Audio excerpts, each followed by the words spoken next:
Rwyf yn hynod o falch i gael yr anhydedd o weithio yn y maes gofal cymdeithasol a gallu cael dalfanwedd ar fywydau plant, unigolion a theuluoedd. Mae gwaith cymdeithasol yn hynod o bwysig o fewn cymunedau, gan y fod yn rôl hanfodol i sicrhau diogelwch, llwyddiant a datblygiad pobl.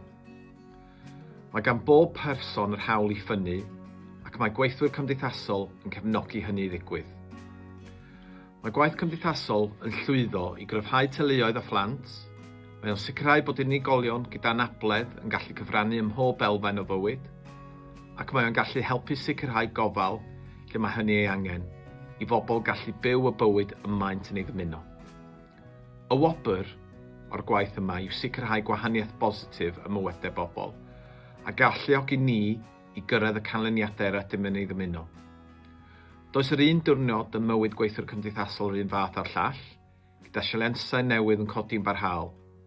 Serch hynny, mae hwn yn yrfa hynod werthfawr o fewn ein cymunedau. I think social work is really special. It's a very important part of the public sector work that we offer. It's intended to really support individuals and assess people who need care and support. It's also about making sure people are safe and ensuring that we have a really good and robust response to those in need. I think social work also is about embracing inclusivity and making sure that everybody in our community is helped whenever they need it.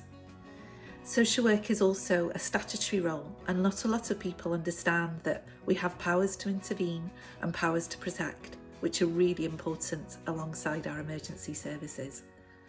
I love and embrace being a social worker. I'm very proud of that, and I think it's something that lots of people should think about in terms of a career choice.